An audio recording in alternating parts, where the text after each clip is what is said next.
Hello everyone, welcome to Study Tube. 26 नवंबर 2024 को जो तीसरा शिफ्ट हुआ था, इवनिंग शिफ्ट हुआ था, थर्ड शिफ्ट हुआ था, इसमें जो साइंस के 20 प्रश्न पूछे गए थे उन सारे को हम लोग कवर करने जा रहे हैं। 26 नवंबर को जो पहला शिफ्ट हुआ था, दूसरा शिफ्ट हुआ था और 25 नवंबर के सारे शिफ्ट्स में जो साइंस के प्रश्न पूछे गए थे उन सारे को हम लोगों ने कवर कर लिया है। उन सारे का PDF ऑलरेडी अपलोडेड है एप्लीकेशन पे। ऐप का लिंक आपको मिलेगा वीडियो के डिस्क्रिप्शन बॉक्स में, आप जा करके यहाँ पर PDF को डाउनलोड कर सकते हैं।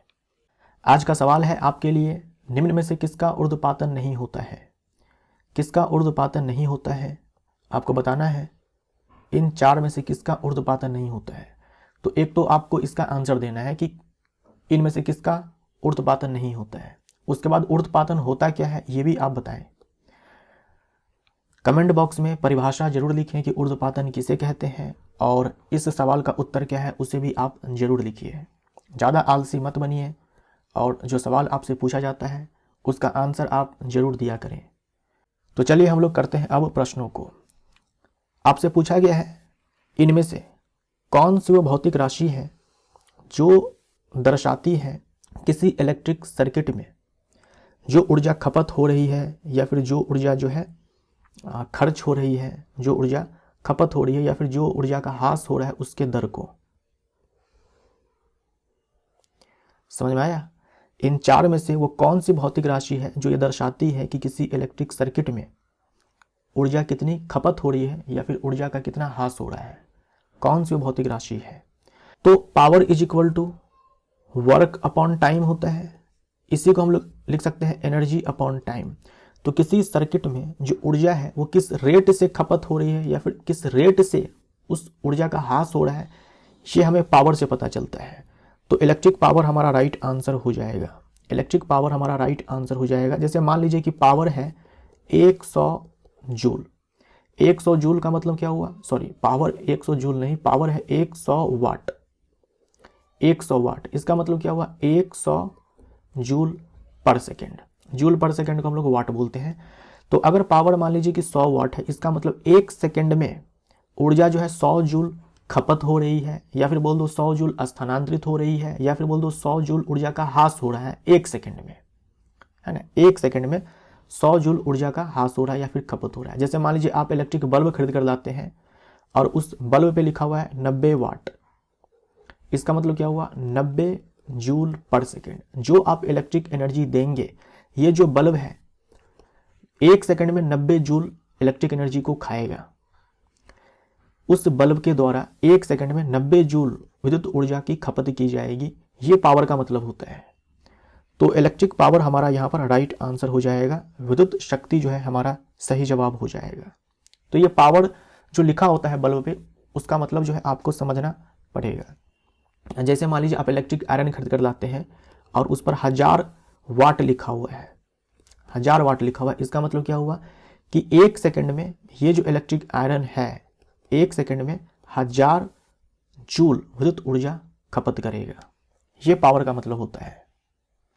एक कार समान दिशा में कार्यरत बल की क्रिया के तहत दूरी के लिए एक विशेष दिशा में एक समान वेग v के साथ गतिमान है। बल द्वारा किया गया कार्य क्या होगा? एक कार समान दिशा में कार्यरत बल की क्रिया के तहत, अब आपसे साफ साफ कह दिया गया है कि जिस दिशा में कार चल रही है उसी दिशा में बल लग रहा है। जिस दिशा में कार चल रही है उसी दिशा में बल लग रहा है, राइट। इसी दिशा में जो है बल लग रहा है। बल द्वारा किया गया कार्य क्या होगा? फिजिक्स में कार्य जो है फोर्स करता है। तो work is equal to force into displacement. जो दूरी है वो विस्थापन, यानी कि दूरी और विस्थापन ये आपस में बराबर हो सकते हैं। दूरी और विस्थापन आपस में बराबर हो सकते हैं अगर दिशा में परिवर्तन ना हो तो। अगर दिशा में परिवर्तन ना हो, यानी कि जो गति है वो एक ही दिशा में हो, वैसे केस में दूरी बराबर विस्थापन हो जाता है। वैसे केस में दूरी बराबर विस्थापन हो जाता है। जिस दिशा में विस्थापन हो रहा है उसी दिशा में यहाँ पर बल लगाया गया है। तो हम लोग वर्क का ये फॉर्मूला लिखते हैं, W is equal to F into में S। सी हमारा राइट आंसर। अगर बल और विस्थापन की दिशा विपरीत हो जाती, ऐसे केस में ए हमारा आंसर होता है। अच्छा, फोर्स इनटू में वेलोसिटी, ये भी एक फॉर्मूला है। Work is equal to force into में डिस्प्लेसमेंट है, इसी में आप क्या करो, टाइम से भाग लगा दो दोनों साइड। दोनों साइड अगर आप टाइम से भाग लगा देंगे तो वर्क अपॉन टाइम, अभी हम लोग ने देखा पावर है ना, पावर, ये फोर्स हो जाएगा। और S बाई टी ये है विस्थापन बट्टे में समय बोल सकते हो या दूरी बट्टे में समय बोल सकते हो, ये हो जाएगा V। तो ये भी एक फॉर्मूला है, शक्ति बराबर बल गुने में वेग, तो इसको भी आप ध्यान में रख सकते हो। सोडियम कार्बोनेट के बारे में निम्नलिखित में से कौन सा कथन गलत है? Sodium carbonate Na2CO3.10H2O, sodium carbonate decahydrate. Sodium carbonate का उपयोग बोरेक्स जैसे सोडियम यौगिकों के उत्पादन में होता है, बिल्कुल सही है। बोरेक्स का फॉर्मूला होता है Na2B4O7, यहाँ भी आप 10H2O लगा सकते हो, तो ये बोरेक्स है। इसके निर्माण में सोडियम कार्बोनेट का उपयोग होता है। सोडियम कार्बोनेट का उपयोग घरों में साफ सफाई के लिए होता है। ये जो सोडियम कार्बोनेट है इसे धावन सोडा कहा जाता है, धावन सोडा कहा जाता है, इसीलिए साफ सफाई में इसका उपयोग होता है। सोडियम कार्बोनेट का उपयोग पेट में अम्ल की अधिकता को उदासीन करने के लिए किया जाता है, ये बिल्कुल ही गलत हो जाएगा। देखो एक सोडियम बाइकार्बोनेट होता है, सोडियम बाइकार्बोनेट होता है, इसे हम लोग बोलते हैं खाने का सोडा, या फिर बोल दो इसी को हम लोग बेकिंग सोडा बोलते हैं, बेकिंग सोडा। इसका इस्तेमाल किया जाता है पेट की अम्लता को कम करने के लिए, यानी इसका इस्तेमाल जो है एंटासिड के रूप में किया जाता है ना, प्रति अम्ल के रूप में किया जाता है, प्रति अम्ल के रूप में जो है सोडियम हाइड्रोजन कार्बोनेट या फिर बेकिंग सोडा का उपयोग किया जाता है, ना कि सोडियम कार्बोनेट का उपयोग किया जाता है। तो यही हमारा आंसर हो जाएगा, ये गलत है। सोडियम कार्बोनेट का उपयोग कांच, साबुन एवं कागज उद्योग में होता है, बिल्कुल सही है। तो ये सोडियम कार्बोनेट के उपयोग है जिनके ऊपर जो है बहुत सारे सवाल पूछे जाते हैं, तो ये आप अच्छे से ध्यान में रखिएगा।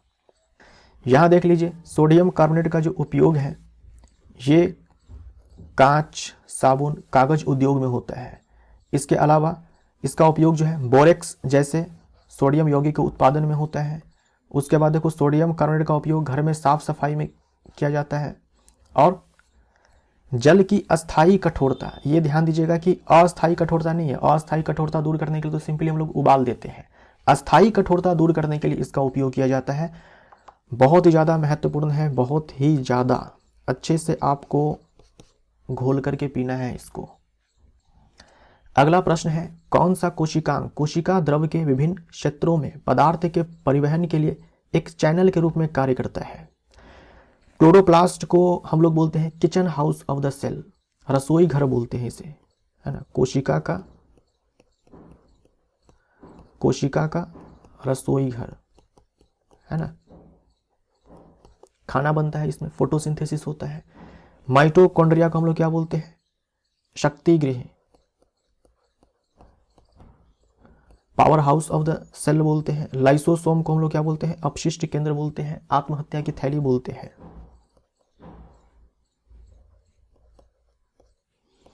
आत्महत्या की थैली बोलते हैं। हरित लवक को हम लोग किचन हाउस बोलते हैं, फोटोसिंथेसिस में होता है। माइटोकॉन्ड्रिया को हम लोग power house of the cell बोलते हैं, एटीपी का प्रोडक्शन होता है यहाँ पर। लाइसोसोम को हम लोग आत्महत्या की थैली बोलते हैं, साफ सफाई करना इसका काम होता है। एंडोप्लाज्मिक रेटिकुलम जो है हमारे इस प्रश्न का उत्तर हो जाएगा। ये जो एंडोप्लाज्मिक रेटिकुलम है, शॉर्ट में हम लोग ER बोल देते हैं। दो प्रकार के ये होते हैं, रफ एंडोप्लाज्मिक रेटिकुलम खुरदरी अंतर्द्रव्यी जालिका, और स्मूथ एंडोप्लाज्मिक रेटिकुलम यानी कि चिकनी अंतर्द्रव्यी जालिका। इसको हम लोग खुरदरी अंतर्द्रव्यी जालिका इसलिए बोलते हैं क्योंकि यानी एंडोप्लाज्मिक रेटिकुलम है, उसके कुछ पार्ट पर जो है राइबोसोम चिपके होते हैं। राइबोसोम जिसे प्रोटीन फैक्ट्री कहा जाता है, तो खुरदरी नजर आती है, इसीलिए खुरदरी अंतर्द्रव्यी जालिका हम लोग इसको बोलते हैं। और इसका काम क्या होता है? इसका काम होता है प्रोटीन बनाना। इसका काम होता है प्रोटीन बनाना। जो स्मूथ एंडोप्लाज्मिक रेटिकुलम है, इस पर राइबोसोम चिपके हुए नहीं होते हैं और इसका काम होता है फैट या फिर लिपिड बनाने में हेल्प करना। अब ये जो प्रोटीन है, ये जो लिपिड है, इसका इस्तेमाल किया जाता है है ना। ये जो प्रोटीन है, ये लिपिड है, इसका इस्तेमाल किया जाता है भाई एंजाइम बनाने में, है ना, हार्मोन बनाने में, प्लाज्मा झिल्ली बनाने में, इन सारे चीज़ों में कार्य किया जाता है। तो जहाँ जहाँ यूज है वहाँ वहाँ ये सारे प्रोटीन लिपिड जो है चले जाते हैं। ये हमारा इस सवाल का उत्तर हो जाएगा। यहाँ पर देखिए एक दिखाया गया है आपको कोशिका, है ना, एक कोशिका आपको दिखाया गया है। इसमें आपको जूम करके दिखाया गया है स्मूथ एंडोप्लाज्मिक रेटिकुलम को, है ना, स्मूथ एंडोप्लाज्मिक रेटिकुलम को आपको दिखाया गया। देखो इस पर राइबोसोम्स नहीं चिपके हुए हैं, राइबोसोम्स नहीं चिपके हुए हैं। जो केंद्रक होता है ना नाभिक, नाभिक के ठीक बाहर यही आपको दिखती है, एंडोप्लाज्मिक रेटिकुलम आपको दिखती है। इस पर देखो ये खुरदरी अंतर्द्रव्य जालिका है, इस पर देखो राइबोसोम्स चिपके हुए हैं, ये खुरदरी अंतर्द्रव्य जालिका है। और ये आपको ग्रीन कलर से दिख रहा है, ये है गोल्जी उपकरण। रक्त शरीर के शेष भागों में से कार्बन डाइऑक्साइड डैश में छोड़ने के लिए लाता है। जो हमारे फेफड़े होते हैं, लंग्स होते हैं, इसमें होती है कोपिका, है ना, इसमें होती है कोपिका, बहुत सारी कोपिकाएं होती है। ये गुब्बारे जैसी कुछ संरचना होती है, इस प्रकार की गुब्बारे जैसी संरचना होती है। जो हमारी कोशिका होती है इसमें CO2 बनता है, इसमें CO2 बनता है, कोश के श्वसन के दौरान CO2 बनता है।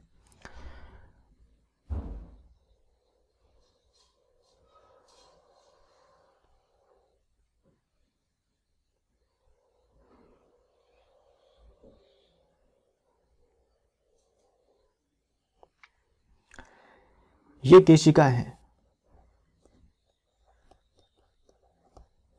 कैपिलरी है। अब जो कोश के श्वसन के दौरान ये जो CO2 यहाँ पर मुक्त होती है, ये जाती है इस केशिका में। इस केशिका में क्या है? खून है, इस केशिका में खून है।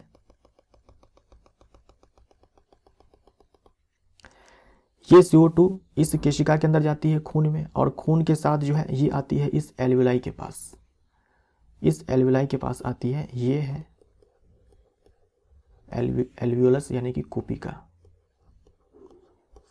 ये है कोपिका।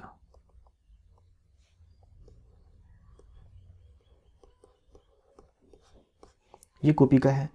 यहां पर CO2 जो है आती है और चली जाती है कोपिका में, और कोपिका से होते हुए, लंग से होते हुए, हमारे नोज से, नाक से जो है CO2 बाहर निकल जाती है। और जो हम लोग ऑक्सीजन लेते हैं वो नाक से होते हुए, जो हमारे श्वसन पथ है वहाँ से होते हुए फेफड़ों में आती है ना, फेफड़ों में आती है ऑक्सीजन, ऐसे केशिका में जाती है, और केशिका से होते हुए ये आती है कोशिका में। ऑक्सीजन चाहिए ना ATP के प्रोडक्शन के लिए माइटोकॉन्ड्रिया में, तो ये ऑक्सीजन ऐसे आती है। तो जैसे कार्बन डाइऑक्साइड बाहर जा रही है वैसे ही ऑक्सीजन जो है अंदर आती है।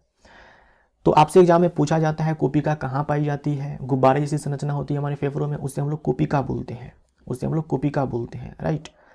तो कोपिका से गैसों का विसरण, कौन सी प्रक्रिया है ये? विसरण, ये ध्यान में रखिएगा, विसरण प्रक्रिया। ये जो गैसों का आदान प्रदान हो रहा है ना केशिका और ये कोपिका के बीच में, या फिर यहाँ पर केशिका और कोशिका के बीच में, तो विसरण प्रक्रिया द्वारा, ये प्रक्रिया भी आप ध्यान में रखेंगे, विसरण प्रक्रिया द्वारा। तो हमारा आंसर क्या हो जाएगा? हमारा आंसर हो जाएगा बी, बी हमारा सही जवाब हो जाएगा। यदि कोई व्यक्ति दूर की वस्तुओं को स्पष्ट रूप से देख सकता है लेकिन पास की वस्तुओं को स्पष्ट रूप से नहीं देख सकता है, तो इस नेत्र दोष को डैश का उपयोग करके ठीक किया जा सकता है। व्यक्ति जो है दूर की वस्तु को स्पष्ट देख रहा है। अगर दूर की वस्तु को स्पष्ट देख रहा है मतलब व्यक्ति को दूरदृष्टि दोष है। तो व्यक्ति को दूरदृष्टि दोष है, दूरदृष्टि दोष है, इसे हम लोग हाइपरमेट्रोपिया भी बोलते हैं। दूरदृष्टि दोष में व्यक्ति दूर की वस्तु को साफ साफ देखता है, नजदीक की वस्तु को वो साफ साफ नहीं देख पाता है। दूरदृष्टि दोष में जो निकट बिंदु होता है, सामान्य आंखों के लिए निकट बिंदु जो है 25 सेंटीमीटर होता है ना, इससे दूर चला जाता है। निकट बिंदु 25 सेंटीमीटर से दूर चला जाता है, मतलब अगर किसी प्रकार का कोई दोष नहीं है तो आपकी आंखें जो है 25 सेंटीमीटर तक की दूरी की वस्तु को जो है साफ साफ देख पाएगी। उससे कम दूरी अगर हुई तो साफ साफ नहीं देख पाएगी। लेकिन 25 सेंटीमीटर या फिर उससे अधिक की दूरी को साफ साफ देख पाएगी। अब दूरदृष्टि दोष में होता यह है कि निकट बिंदु 25 सेंटीमीटर से दूर चला जाता है। मान लीजिए कि निकट बिंदु जो है 25 सेंटीमीटर अब नहीं है किसी के लिए, 30 सेंटीमीटर है, तो यहाँ पर 5 सेंटीमीटर का घाटा हुआ ना। पहले 25 सेंटीमीटर तक की वस्तु को साफ साफ व्यक्ति देख पाता था, उससे कम दूरी की अगर है तो नहीं देख पाता था। अब क्या है, 30 सेंटीमीटर तक की वस्तु को वो साफ साफ देख पाएगा, उससे कम दूरी हुई तो नहीं देख पाएगा। तो 5 सेंटीमीटर का यहाँ पर नुकसान हुआ। अब 30 सेंटीमीटर से कम दूरी की वस्तु को वो नहीं देख पाएगा, जबकि 25 सेंटीमीटर से कम दूरी की वस्तु होती तो वो नहीं देख पाता। तो 5 सेंटीमीटर का यहाँ पर नुकसान हो गया। इस दोष में क्या होता है कि जो आई लेंस जो होता है, इसकी जो पावर है वो जो है कम हो जाती है। इसी को बोल सकते हैं जो फोकल लेंथ है वो बढ़ जाती है, और जो आई बॉल होता है, जो नेत्र गोलक होता है, ये भी छोटा हो जाता है, ये छोटा हो जाता है। अब इसको ठीक करने के लिए, है ना, इसको ठीक करने के लिए जो है कॉन्वेक्स लेंस का इस्तेमाल किया जाता है। कॉन्वेक्स लेंस का इस्तेमाल किया जाता है, उत्तल लेंस का इस्तेमाल किया जाता है। इसी को हम लोग क्या बोलते हैं, अभिसारी लेंस का इस्तेमाल किया जाता है। तो उचित क्षमता के उत्तल लेंस, सी हमारा राइट आंसर हो जाएगा। और उचित क्षमता के अवतल लेंस का इस्तेमाल किया जाता है निकट दृष्टि दोष में। फेरस सल्फेट को गर्म करने पर निम्नलिखित में से क्या प्राप्त होता है। हरा थोथा का फॉर्मूला आप जानते हैं क्या होता है। हरा थोथा, हरा कशिश, फेरस सल्फेट FeSO4.7H2O, यह है हरा थोथा, फेरस सल्फेट हेप्टाहाइड्रेट। अगर हम इसको हीट करते हैं तो सबसे पहले यहाँ पर क्रिस्टल जल के अणु जो है ये हट जाएंगे। हम और हीट करेंगे इसको, अब क्या होगा, यहाँ पर बनेगा फेरिक ऑक्साइड का ठोस, साथ में सल्फर ट्राइऑक्साइड गैस। ये रिएक्शन जब भी आता है मैं जोर डालते हुए कहता हूं कि इसको आप अच्छे से ध्यान में रखेंगे। फेरस सल्फेट को हीट करने पर ferric oxide, sulphur dioxide, sulphur trioxide gas जो है निकलती है। और जब रेलवे का एग्जाम हुआ है 2018 से, तब ये सवाल जो है पूछा गया है, तो आने वाले एग्जाम में भी पूछा जाएगा। बहुत ही ज़्यादा महत्वपूर्ण ये रिएक्शन है, ये ध्यान में रखिएगा। निम्नलिखित में से कौन सा जीव मूकुलन द्वारा प्रजनन करता है। मूकुलन जो है एक टाइप है अलैंगिक प्रजनन का।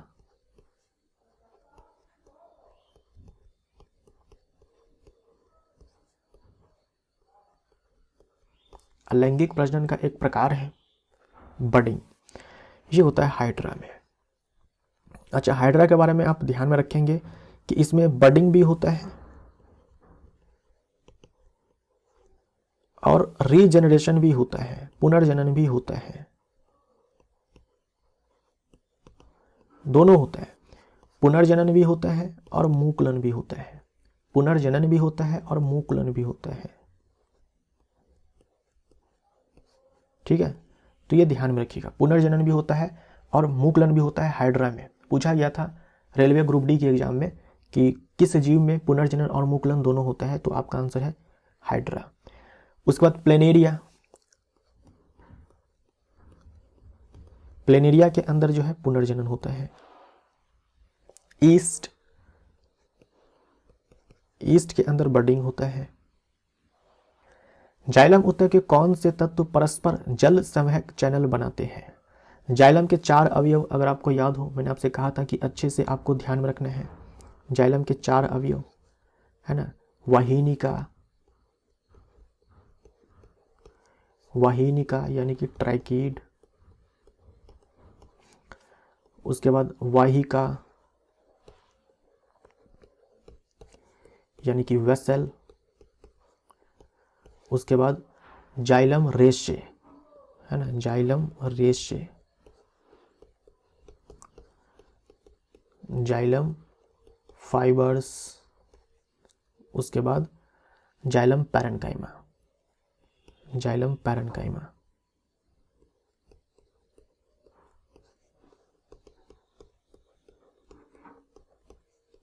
इसमें जो वाहिनिका है और जो वाहिका है, ये दोनों हैं जो बनाते हैं जल संवहक चैनल। ठीक है, ये दोनों बनाते हैं। जाइलम पैरेन्काइमा का काम होता है फूड स्टोरेज का, और जाइलम रेशिया का काम होता है मैकेनिकल स्ट्रेंथ प्रोवाइड करना। तो वाहिका और वाहिनिका जो है हमारा यहाँ पर राइट आंसर हो जाएगा। किसी दिए गए माध्यम में किसी वस्तु के प्रणोद दाब और क्षेत्र के बीच क्या संबंध है? तो दाब बराबर होता है प्रणोद बट्टे में क्षेत्रफल। प्रणोद जो है बल है ना, लंबवत बल है, लंबवत बल को हम लोग प्रणोद बोलते हैं। तो pressure is equal to thrust upon area. तो इसी को हम लोग ऐसे भी लिख सकते हैं, प्रणोद जो आपको दिया गया है टी है बराबर दाब गुने में क्षेत्रफल। तो T is equal to P into में A। B हमारा आंसर हो जाएगा। अवतल दर्पण का वक्रता केंद्र कहाँ स्थित होता है? अवतल दर्पण का वक्रता केंद्र कहाँ स्थित होता है? ये है अवतल दर्पण। तो इसका जो वक्रता केंद्र होता है ये परावर्तक पृष्ठ होता है। तो इसके सामने मुख्य फोकस होता है और इसके सामने वक्रता केंद्र होता है। राइट। उसके बाद उत्तल दर्पण की अगर हम बात करें,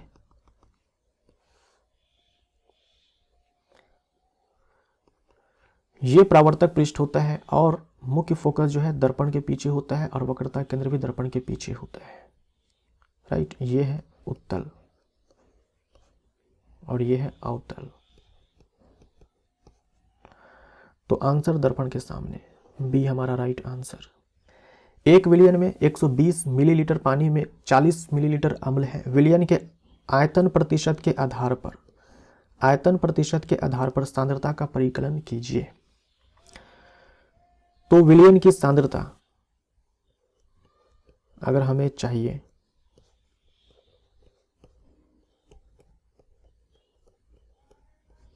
विलियन की सांद्रता, तो हमें चाहिए विलय का आयतन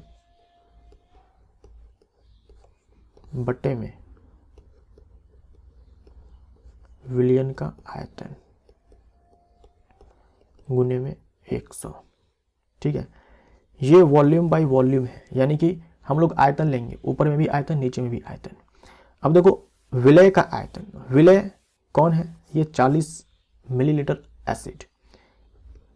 विलयन का आयतन अगर हमें निकालना है तो विलय और विलायक दोनों को जोड़ना पड़ेगा। तो विलय 40 और विलायक यहां पर देखो जल है 120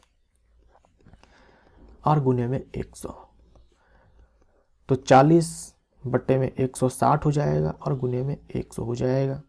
राइट, 0 से 0 खत्म, 4 से 4 बार में खत्म, 4 से 100, 25 बार में खत्म, यानी कि 25%। 25% हमारा राइट आंसर हो जाएगा। निम्नलिखित कथन के लिए सही नियम का चयन कीजिए। किसी रासायनिक अभिक्रिया के दौरान द्रव्यमान का न तो सृजन होता है और न ही विनाश होता है। किसी रासायनिक अभिक्रिया के दौरान द्रव्यमान का न तो सृजन होता है और न ही विनाश होता है। इसे कहा जाता है द्रव्यमान संरक्षण का नियम, जिसे दिया था लेवोजियर ने। जैसे कि स्थिर अनुपात का नियम जोसेफ प्राउस ने दिया था। द्रव्यमान संरक्षण का नियम रासायनिक अभिक्रिया के संदर्भ में ये दिया था लेवोजियर ने, है ना। लेवोजियर को फादर ऑफ केमिस्ट्री कहा जाता है ना। रसायन शास्त्र का पिता कहा जाता है लेवोजियर को। इन्होंने दिया था द्रव्यमान संरक्षण का नियम केमिकल रिएक्शन के संदर्भ में। लेकिन ये जो द्रव्यमान संरक्षण का नियम है ये नाभिकीय अभिक्रिया पर लागू नहीं होता है। वहां पर द्रव्यमान का ह्रास हो जाता है। हम लोग बोलते हैं ना कि केमिकल रिएक्शन को बैलेंस करना जरूरी है। हम लोग क्यों बोलते हैं केमिकल रिएक्शन को बैलेंस करना जरूरी है? क्योंकि केमिकल रिएक्शन को अगर हम बैलेंस नहीं करेंगे तब ये द्रव्यमान संरक्षण का नियम लागू नहीं हो पाएगा। वहां पर द्रव्यमान संरक्षण के नियम के अनुसार जो अभिकारक है उसका कुल द्रव्यमान बराबर होना चाहिए जो उत्पाद है उसके कुल द्रव्यमान के। तो अगर हम बैलेंस नहीं करेंगे ना तो फिर ये नहीं हो पाएगा। अभिकारक का कुल द्रव्यमान बराबर उत्पाद का कुल द्रव्यमान, ये नहीं हो पाएगा अगर हम बैलेंस नहीं करेंगे तो। इसीलिए बैलेंस करना हमारे लिए ज़रूरी है, इसीलिए बैलेंस करना हमारे लिए ज़रूरी है। अभी देखो ये बैलेंस नहीं है तो इन दोनों का द्रव्यमान जोड़ेंगे तो इसके बराबर नहीं आएगा, लेकिन जब हम इसको बैलेंस कर देंगे ऐसे, अब आप इन दोनों को जोड़ेंगे तो जो द्रव्यमान आएगा वो इसके द्रव्यमान के बराबर होगा। आप चाहो तो ट्राई करके देख सकते हो। ट्राई क्या करना है, ऐसे भी सोच सकते हो आप। देखो 2 मैग्नीशियम का द्रव्यमान आएगा, मैग्नीशियम के 2 एटम का द्रव्यमान इधर आएगा और ऑक्सीजन के 2 एटम का द्रव्यमान इधर आएगा। ऐसे यहाँ पर मैग्नीशियम के 2 एटम का द्रव्यमान आएगा, ऑक्सीजन के 2 एटम का द्रव्यमान आएगा, तो बराबर हो जाएगा। सी हमारा यहाँ पर राइट आंसर हो जाएगा।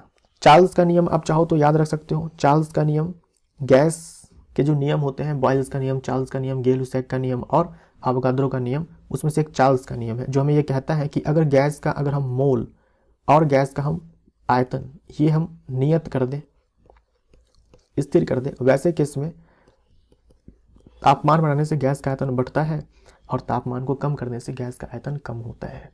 लेकिन गैस का मोल जो है निश्चित होना चाहिए और जो दाब है वो भी चेंज नहीं होना चाहिए। वैसे केस में टेम्परेचर बढ़ाएंगे तो वॉल्यूम बढ़ेगा, टेम्परेचर कम करेंगे तो वॉल्यूम कम होगा। इसी को कहा जाता है चार्ल्स का नियम। प्रतिवर्ती चाप तंत्रिका तंत्र के किस भाग में बनते हैं? प्रतिवर्ती चाप में इन्वॉल्व होता है मेरुरज्जु। रिफ्लेक्स एक्शन में रिफ्लेक्स आर्क का निर्माण होता है ना। रिफ्लेक्स एक्शन में रिफ्लेक्स आर्क का निर्माण होता है और इसमें इन्वॉल्व होता है स्पाइनल कॉर्ड, ना कि ब्रेन। जैसे यहाँ पर देख लीजिए, ये हाथ है ना, तो जो हाथ है, हाथ की जो पेशी है वहाँ से एक तंत्रिका जाती है मेरुरज्जु में, जिसे यहाँ पर कहा जाता है संवेदी तंत्रिका। ये याद रखिएगा, संवेदी तंत्रिका, राइट। और फिर मेरुरज्जु से एक तंत्रिका आती है हाथ की पेशियों में जिसे कहा जाता है प्रेरक तंत्रिका, मोटर न्यूरॉन। यानी हाथ से सिग्नल लेकर के जाएगी जो तंत्रिका उसे बोलेंगे संवेदी तंत्रिका, और जो स्पाइनल कॉर्ड से सिग्नल लेकर के आएगी हाथ की पेशी के पास उसे बोलेंगे मोटर न्यूरॉन, प्रेरक तंत्रिका। अब मान लीजिए कि आपको पता नहीं है, अचानक से, है ना, अचानक से जो है आपका जो हाथ है वो टच कर जाता है किसी गर्म चीज से। सोच समझ कर टच नहीं करना है, सोच समझ कर टच करेंगे तो फिर ये रिफ्लेक्स एक्शन नहीं कहलाएगा। जैसे ही आपने सोचा कि हम गर्म वस्तु को टच करने जा रहे हैं, वैसे ही आपका ब्रेन जो है आपके बॉडी को जो है उस लायक बना देता है कि हाँ भाई अब ये गर्म चीज़ों को टच करने जा रहा है, तो होता है। तो ये चीज़ यहाँ पर नहीं होगा। बाई मिस्टेक, गलती से आपका हाथ टच कर गया किसी गर्म चीज से, तो आप एक झटके में जो है हाथ को हटा लेते हैं, तो वहां पर रिफ्लेक्स आर्क का निर्माण होता है। उस घटना को हम लोग रिफ्लेक्स एक्शन बोलते हैं और उसमें ना स्पाइनल कॉर्ड जो है इन्वॉल्व होता है। स्पाइनल कॉर्ड, मेरुरज्जु जो है इन्वॉल्व होता है, मेरुरज्जु जो है इन्वॉल्व होता है। जैसे ही आपका हाथ जो है गर्म चीज से टच हुआ, वहां से जो है सिग्नल स्पाइनल कॉर्ड को जाएगा, फिर स्पाइनल कॉर्ड जो है सिग्नल भेजेगा हाथ की पेशी को कि भाई हाथ हटा ले, जल जाएगा। ठीक है, हाथ हटा ले, जल जाएगा। तो यहाँ पर जो ग्राही है, स्टिमुलस है, वो क्या है? ऊष्मा है, दर्द है। त्वचा में जो रिसेप्टर्स होते हैं, वो इस ऊष्मा और दर्द को महसूस करेंगे, वो सिग्नल जाएगा इस संवेदी तंत्रिका से होते हुए स्पाइनल कॉर्ड के पास। स्पाइनल कॉर्ड फिर कार्यकर जो मसल है, भुजा की जो पेशी है, उसको सिग्नल दिया जाएगा कि हाथ को हटाना है। तो ये पूरा रिफ्लेक्स आर्क आपको पता होना चाहिए। संवेदी तंत्रिका, मेरुरज्जु, प्रेरक तंत्रिका, है ना। त्वचा में ग्राही जो ये कार्यकर है, भुजा में पेशी जो है, ये सब जो है आपको याद होनी चाहिए। एक गतिमान पिंड प्रत्येक सेकंड में एक सीधे पथ पर 10 मीटर की दूरी तय करता है। पिंड किस प्रकार की गति में है? तो देखो बोला है सीधे पथ पर, है ना। सीधे पथ पर कोई गतिमान पिंड है, कोई गतिमान पिंड है सीधे पथ पर, स्ट्रेट लाइन में जो है 10 मीटर की दूरी तय करता है प्रत्येक सेकंड, यानी जो चाल है वो है 10 मीटर पर सेकंड। तो देखो दिशा में परिवर्तन तो हो नहीं रहा है और ना ही चाल में परिवर्तन हो रहा है। एक सेकंड में 10 मीटर दूरी तय की जा रही है, यानी हर एक सेकंड में 10 मीटर दूरी तय की जा रही है, और ना ही दिशा में परिवर्तन हो रहा है। तो चाल नियत है, इवन वेग भी नियत है।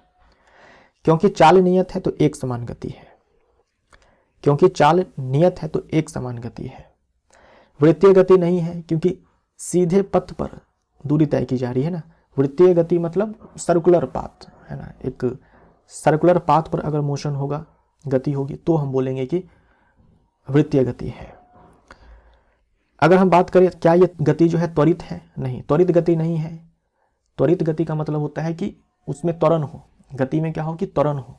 त्वरण का मतलब क्या हुआ, वेग में परिवर्तन हो। यहाँ पर वेग में परिवर्तन हो ही नहीं रहा है, दिशा में परिवर्तन नहीं हो रहा है, साथ में जो स्पीड है, मैग्नीट्यूड है, चाल है, उसमें भी परिवर्तन नहीं हो रहा है। प्रत्येक सेकंड जो है 10 मीटर की दूरी तय की जा रही है, तो वेग में तो परिवर्तन हो ही नहीं रहा है। वेग में परिवर्तन होगा तभी त्वरण उत्पन्न होगा। तो त्वरित गति तो है ही नहीं है, यहाँ पर त्वरण 0 है। क्यों 0 है? क्योंकि जो वेग है वो नियत है, वेग नियत है, इसलिए त्वरण 0 है। त्वरण नहीं है तो त्वरित गति नहीं है। स्टेनलेस स्टील प्राप्त करने के लिए लोहे में निम्नलिखित में से किस धातु को मिलाया जाता है? स्टेनलेस स्टील एक मिश्र धातु है। स्टेनलेस स्टील एक मिश्र धातु है। जैसे लोहे में जंग लगता है, स्टेनलेस स्टील में जंग नहीं लगता है। तो इसको बनाने के लिए, इसको प्राप्त करने के लिए लोहे के साथ जो है निकल और क्रोमियम को मिलाया जाता है। निकल और क्रोमियम को मिलाया जाता है, जंग रोधी होता है। स्टेनलेस स्टील आजकल खूब इस्तेमाल होता है घरों में, दरवाजे वगैरह बनाने के लिए, खिड़कियों में, क्योंकि इसमें जंग नहीं लगता है। फ्लेमिंग के वाम हस्त नियम में मध्यमा उंगली किस भौतिक राशि को दर्शाती है? सबसे पहले तो आप ध्यान में रखेंगे कि फ्लेमिंग के वाम हस्त नियम का उपयोग किया जाता है बल की दिशा निकालने के लिए, है ना। बल की दिशा निकालने के लिए जो है फ्लेमिंग के वाम हस्त नियम का उपयोग किया जाता है। जब हम किसी धारावाही चालक को किसी चुंबकीय क्षेत्र में डालते हैं तो उस पर बल लगता है। जब हम किसी धारावाही चालक को किसी चुंबकीय क्षेत्र में डालते हैं तो उसके ऊपर बल लगता है। उस बल की दिशा निकालने के लिए फ्लेमिंग के वाम हस्त नियम का उपयोग किया जाता है। इसमें हम लोग क्या करते हैं, बाएं हाथ की 3 उंगलियों का इस्तेमाल करते हैं। बाएं हाथ की 3 उंगलियों का इस्तेमाल करते हैं, थंब का इस्तेमाल करते हैं, इंडेक्स फिंगर का इस्तेमाल करते हैं, और क्या करते हैं, मिडिल फिंगर का इस्तेमाल करते हैं, है ना। मिडिल फिंगर का इस्तेमाल करते हैं, हमारा बायां हाथ होता है। तो जो अंगूठा होता है ये हमें बल की दिशा देता है। अंगूठा हमें बल की दिशा देता है। हम क्या करते हैं, अपने तीनों इस उंगलियों को जो है, तीनों इन उंगलियों को जो है एक दूसरे के लंबवत रखते हैं, एक दूसरे को लंबवत रखते हैं। जो इंडेक्स फिंगर होती है इसे हम लोग रखते हैं चुंबकीय क्षेत्र की दिशा में, है ना, मैग्नेटिक फील्ड के डायरेक्शन में, मैग्नेटिक फील्ड के डायरेक्शन में। जो बीच वाली उंगली होती है इसे हम लोग रखते हैं करंट के डायरेक्शन में। तो तीनों उंगलियों को हम लोग एक दूसरे के लंबवत रखेंगे। जो बीच वाली उंगली है उसे हम लोग विद्युत धारा की दिशा में रखेंगे। जो तर्जनी उंगली है उसे हम लोग चुंबकीय क्षेत्र की दिशा में रखेंगे। उसके बाद देखेंगे अंगूठा की दिशा किधर है। अंगूठे की दिशा हमें धारावाही चालक पर लगने वाले बल की दिशा दे देगा। तो हमसे पूछा है मध्यमा उंगली किस भौतिक राशि को दर्शाती है? मध्यमा उंगली जो है हमें दर्शाती है विद्युत धारा को, विद्युत धारा की दिशा। सी हमारा राइट आंसर। FBI है ना, FBI, फोर्स अंगूठा, मैग्नेटिक फील्ड इंडेक्स फिंगर, आई यानी कि करंट मिडिल फिंगर। निम्नलिखित में से किस पौधे में शबलित पत्तियां पाई जाती है? वेरीगेटेड लीव्स पाई जाती हैं। वेरीगेटेड लीव्स का मतलब ये हो गया कि जो पत्तियां होती है उसमें एक से ज़्यादा रंग आपको दिखेंगे। तो यहाँ पर देखो जो भी पत्तियां हैं उसमें एक से ज़्यादा कलर है, एक से ज़्यादा कलर है। ये क्रोटन प्लांट है, सजावटी पौधा है। इसके अलावा मनी प्लांट, मनी प्लांट अगर आप देखेंगे तो वहाँ भी पत्तियों में जो एक से ज़्यादा रंग आपको दिखेंगे। तो ये हमारा यहाँ पर राइट आंसर। ठोस कार्बन डाइऑक्साइड दाब को डैश तक कम करने पर डैश सीधे गैसीय अवस्था में परिवर्तित हो जाती है। अगर कोई ठोस सीधा गैस में कन्वर्ट हो जाए, सीधा गैस में कन्वर्ट हो जाए तो इस प्रक्रिया को हम लोग ऊर्ध्वपातन कहते हैं। इस प्रक्रिया को हम लोग ऊर्ध्वपातन कहते हैं। इस प्रक्रिया को हम लोग ऊर्ध्वपातन कहते हैं। तो जो ठोस कार्बन डाइऑक्साइड होता है इसी को हम लोग ड्राई आइस बोलते हैं, शुष्क बर्फ बोलते हैं। इसको रखा जाता है हाई प्रेशर पे। इसको स्टोर करके रखा जाता है हाई प्रेशर पे, और जैसे ही इसे हम लोग 1 atm प्रेशर पर डालते हैं, है ना, अभी क्या है ये सॉलिड है, 1 atm प्रेशर, यानी आपके आसपास जो प्रेशर है वो 1 atm है और उसमें कार्बन डाइऑक्साइड गैसेस स्टेट में है। तो ड्राई आइस को स्टोर करके रखा गया है हाई प्रेशर पे, जैसे इसको वायुमंडलीय दाब पर रखा जाता है ये सीधा गैस में कन्वर्ट हो जाती है बिना द्रव अवस्था में आए, बिना द्रव अवस्था में आए ठोस से सीधा गैस में कन्वर्ट हो जाती है। तो दाब को 1 वायुमंडलीय तक गर्म करने पर डैश सीधे अवस्था में परिवर्तित हो जाती है, द्रव अवस्था में परिवर्तित हुए बिना। ए हमारा राइट आंसर हो जाएगा। 1 atm पर जो है द्रव अवस्था में परिवर्तित हुए बिना सीधे गैस अवस्था में चली जाती है। तो ऊर्ध्वपातित होने वाले जो पदार्थ हैं उसमें आप याद रख सकते हो, उसमें आप याद रख सकते हो कपूर, उसमें आप याद रख सकते हो अमोनियम क्लोराइड NH4Cl, यहाँ आप और याद रख सकते हो नेफ्थलीन, नेफ्थलीन की गोली आपने देखी होगी। उसके बाद याद रख सकते हो एंथ्रासीन, और यहाँ पर आपने देख लिया ड्राई आइस, शुष्क बर्फ। ये सारे तो कपूर है, अमोनियम क्लोराइड है, ड्राई आइस है, एटलीस्ट ये 3 तो आपको अच्छे से रटे होने चाहिए। स्पैचुला में नेफ्थलीन को जलाने से डैश प्राप्त होगा।